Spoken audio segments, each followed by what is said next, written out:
এই সরকারের কঠোর শাস্তি দেবে, কোনো চিন্তা করেন, এবং তারা আগামী দিনে এই সরকারের উপর পুরোপুরি ভরসা রাখছে। মুখ্য শাস্তি, সবাই এটাই দেখতে চায় পরিবর্তনের বাংলায়।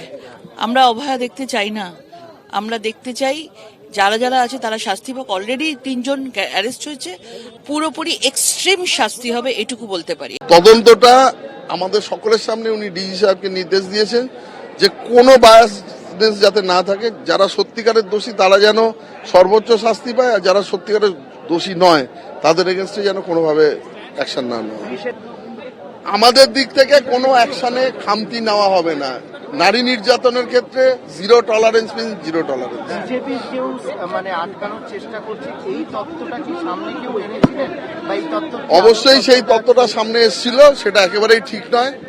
এটুকুই বলতে পারি যে এই যুগে ক্রাইম করে সে যে দলেরই হোক না কেন কেউ পার পাবে না, আমরা হতে দেবো না। এই বাংলার আইন শৃঙ্খলা আজকে রন্ধে রন্ধে সংক্রামিত। এমন কোনো জাদুকর নেই যে রাতারাতি সব ঠিকঠাক করে দেবে। পশ্চিমবঙ্গ দুর্ভাগ্য, এটা আমাদের অভিশাপ যে পশ্চিমবঙ্গ আজও এই খুন, নারী ধর্ষণ হাত থেকে আজও অব্যাহতি পাচ্ছে না। সরকার যায়, সরকার আসে, কিন্তু বাংলার নারীদের নিরাপত্তা নিয়ে কেউ কখনো নিশ্চয়তা দিলেও সেই প্রতিশ্রুতি রক্ষা করতে ব্যর্থ হয়। এর কারণ খুঁজে বার করতে হবে। বারুইপুরের ঘটনার পর আজ সেখানে গিয়েছিলেন বিদ্রোহী তৃণমূল সাংসদরা, এবং সেখানে গিয়ে বিদ্রোহী সাংসদরা যারা এনসিপিআইতে যাওয়া সাংসদ থেকে শুরু করে বিধব্রত তৃণমূলের বিধায়ক এবং প্রাক্তন বিধায়কেরা তারা সেখানে গিয়েছিলেন। কেন 3 দিন পরে এলেন, এই প্রশ্নের মুখে তাদেরকে পড়তে হয়। চোর চোর প্রশ্ন তুলে বিদ্রোহী তৃণমূল বিধায়ক সাংসদদের বিক্ষোভ দেখান স্থানীয়রা।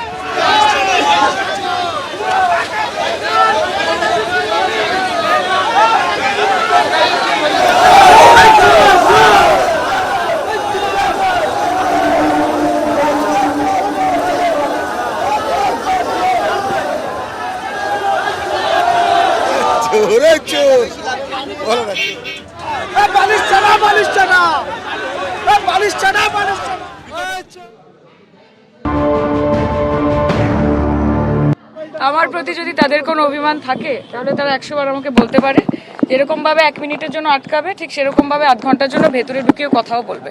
এটা আমাদের বিষয়, তাই তো? দৃষ্টান্তমূলক শাস্তি, এবং দৃষ্টান্তমূলক শাস্তি কার? যারা এই ঘটনার সঙ্গে জড়িত তাদের, এবং তার থেকে যদি বৃহত্তর কোনো নেক্সাস থাকে। এটা সামনে 4 জন আছে বলেছে 4 জনই আছে, সেটা কিন্তু নয়। এটার পেছনে একটা বড় র্যাকেট আছে। পুলিশ আগের সরকারের ক্ষেত্রে যখন কাজ করেছে সেখানে একটা রিলাক্টেন্স ছিল। এখানে যেটা দাবি সেটা হচ্ছে প্রথমত যে দৃষ্টান্তমূলক শাস্তি হবে। যারা যারা জড়িত অলরেডি আপনারা জানেন অ্যারেস্ট হচ্ছে, যারা বাইরে রয়েছে তাদেরকেও ধরতে হবে, এবং এটার মূল থেকে উৎখাত করতে হবে এই র্যাকেটটাকে। এটা হচ্ছে প্রথম।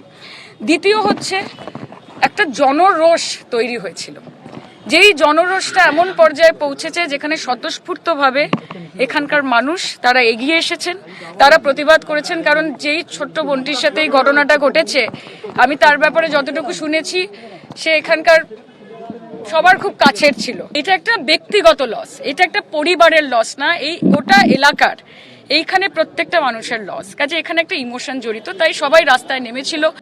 এবিপি আনন্দ, এগিয়ে থাকে, এগিয়ে রাখে।